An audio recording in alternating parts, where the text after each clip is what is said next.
Jangan lupa subscribe, like, komen, dan share YouTube TVRI Bengkulu. Dan nyalakan loncengnya ya. Halo Sobat Sehat, bagaimana kabar Anda? Senang sekali saya Julia Hartanti kembali menyapa Anda dalam Dokter Kito bersama Kita Sehat. Tentunya dengan berbagai informasi, edukasi, dan juga inspirasi seputar dunia kesehatan. Nah Sobat Sehat, kali ini kita akan membahas mengenai waspada campak, gejala, penularan, dan juga cara pencegahannya. Nah ini kita akan bahas bersama dengan dua narasumber cantik yang sudah hadir. Langsung saja kita sapa. Yang pertama ada Dokter Junia. Halo dokter. Halo. Cantik sekali, gimana kabarnya? Masya Allah, alhamdulillah baik. Luar biasa, hari ini hitam-hitam tapi betul-betul bersinar. Perjalanan ke sini aman lancar ya. dok?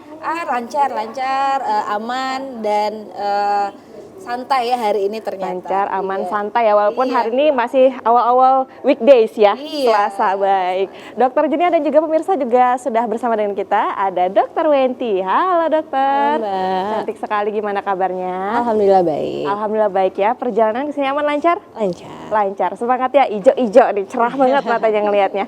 Dok, hari ini kita membahas mengenai campak ya. Iya. Ini semakin kesini kok kayaknya lagi bulan-bulannya banyak banget kasus ya.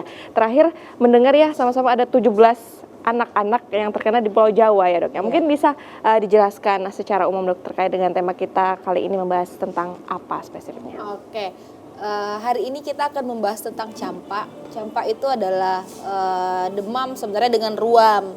Ruamnya nanti kita jelaskan, kita pampang gambarnya ya, oh bentuknya seperti ini. Tapi yang lebih penting dari itu adalah selain karena ada kasus, memang bulan Agustus ini adalah kita bilangnya vitamin A ya, sehingga ternyata vitamin A itu bisa mencegah atau menurunkan keparahan kalau seandainya tertular campak ini, seperti itu. Baik, jadi vitamin A itu bukan hanya untuk kesehatan mata aja ya, tapi juga yang lain-lainnya tentunya. Baik, semakin menarik sekali, langsung saja kita simak.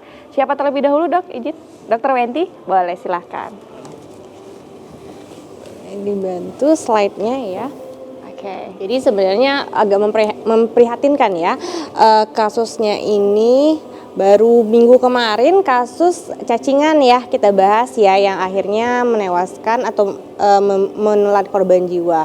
Kali ini KLB campak di Sumeneb itu 17 anak meninggal ya, dan 2035 orang atau 2035 anak terinfeksi. Nah, kalau kita lihat dari berita ini, sebelumnya kita turut prihatin dan turut berduka ya atas kejadian yang ada di Sumeneb ini. 17 meninggal ini 16 diantaranya adalah tidak pernah mendapatkan imunisasi atau vaksinasi. Dan satunya status vaksinasinya tidak lengkap ya, artinya dia ada jarang-jarang pernah imunisasi tapi kemudian beberapa dia skip ya. Nah kalau kita lihat kok bisa sebanyak ini ya, jadi sebenarnya kasus campak ini adalah kalau di Indonesia sendiri, khususnya di Asia Tenggara, Indonesia masih cukup tinggi angka kejadian campaknya, urutan ketiga. Dan baru-baru ini, baru kemarin ya, ini beritanya Senin 25 Agustus ya, 17 anak meninggal.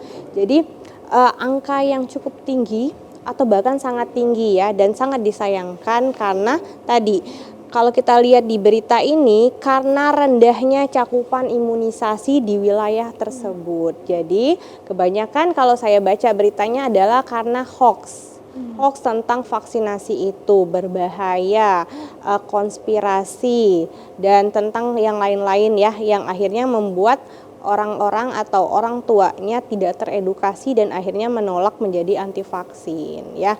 Nah, lagi-lagi kami tekankan kalau ada keraguan tentang vaksinasi atau imunisasi, boleh kita sharing-sharing, kita diskusi.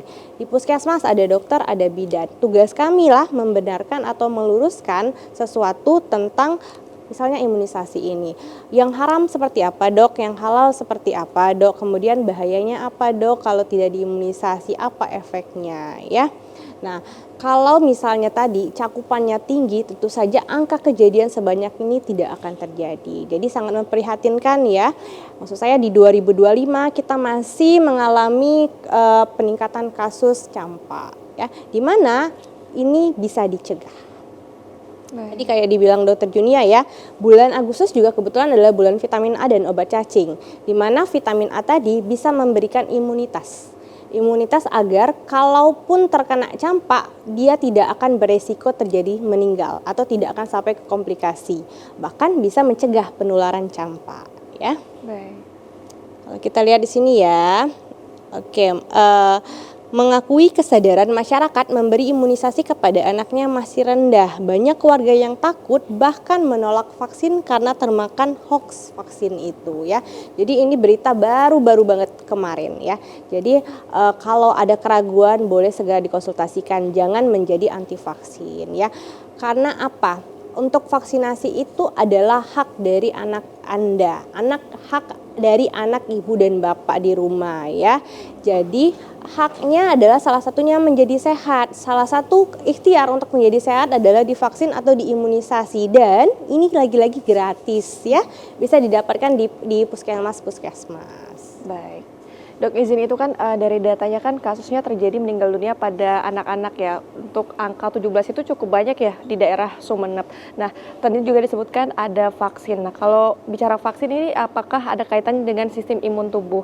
Nah, apakah kasus ini hanya terjadi pada anak-anak saja atau bisa jadi pada orang dewasa yang tidak memiliki kekebalan tubuh yang baik? Seperti apa, Dok? Oke, jadi kalau campak ini, kalau kita sudah pernah terkena campak, kekebalan tubuhnya akan bertahan seumur hidup. Nah, tapi sebelum mendapatkan si campaknya ini, kalau tidak dapat imunisasi, dia beresiko terjadi komplikasi.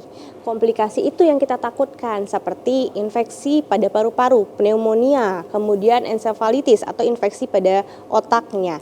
Nah, kalau divaksinasi, dia kan dimasukkan kuman yang sudah dilemahkan. Jadi masuk ke tubuh akan mengenali, oke, kalau ini gejalanya seperti ini. Jadi kalau si campak beneran masuk ke tubuh kita, tubuhnya sudah mengkonfirmasi, kemarin saya ketemu nih yang mirip kayak gini, caranya gini.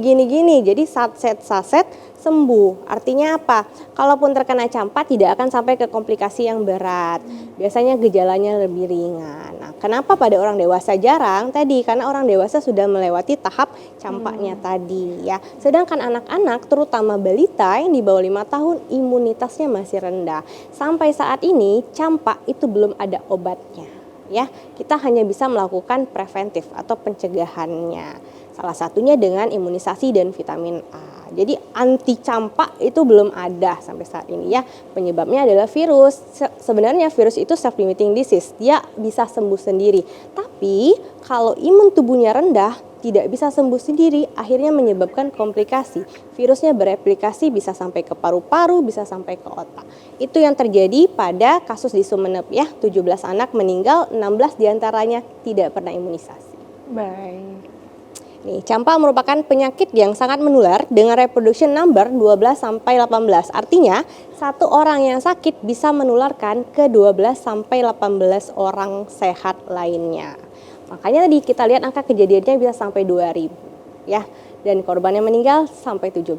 Wah, berarti ini bisa dikatakan saat satu orang yang terkena campak ketika kontak langsung bisa saja langsung tertular ya, Dok ya? Wah. Jadi kontaknya itu bisa dari droplet ya, dari percikan liur atau dari benda-benda yang terkontaminasi dengan droplet tadi. Wah, menarik sekali. Berarti harus tahu juga ya ciri-ciri misalnya seseorang yang terindikasi terkena campak seperti apa supaya bisa menghindar begitu ya, atau melakukan pencegahan lainnya. Baik, Dok, menarik sekali, tapi kita harus jeda dulu, nanti kita sambung lagi ya. Pemirsa jangan kemana-mana, tetap bersama kami dalam Dokter Kito, bersama kita sehat.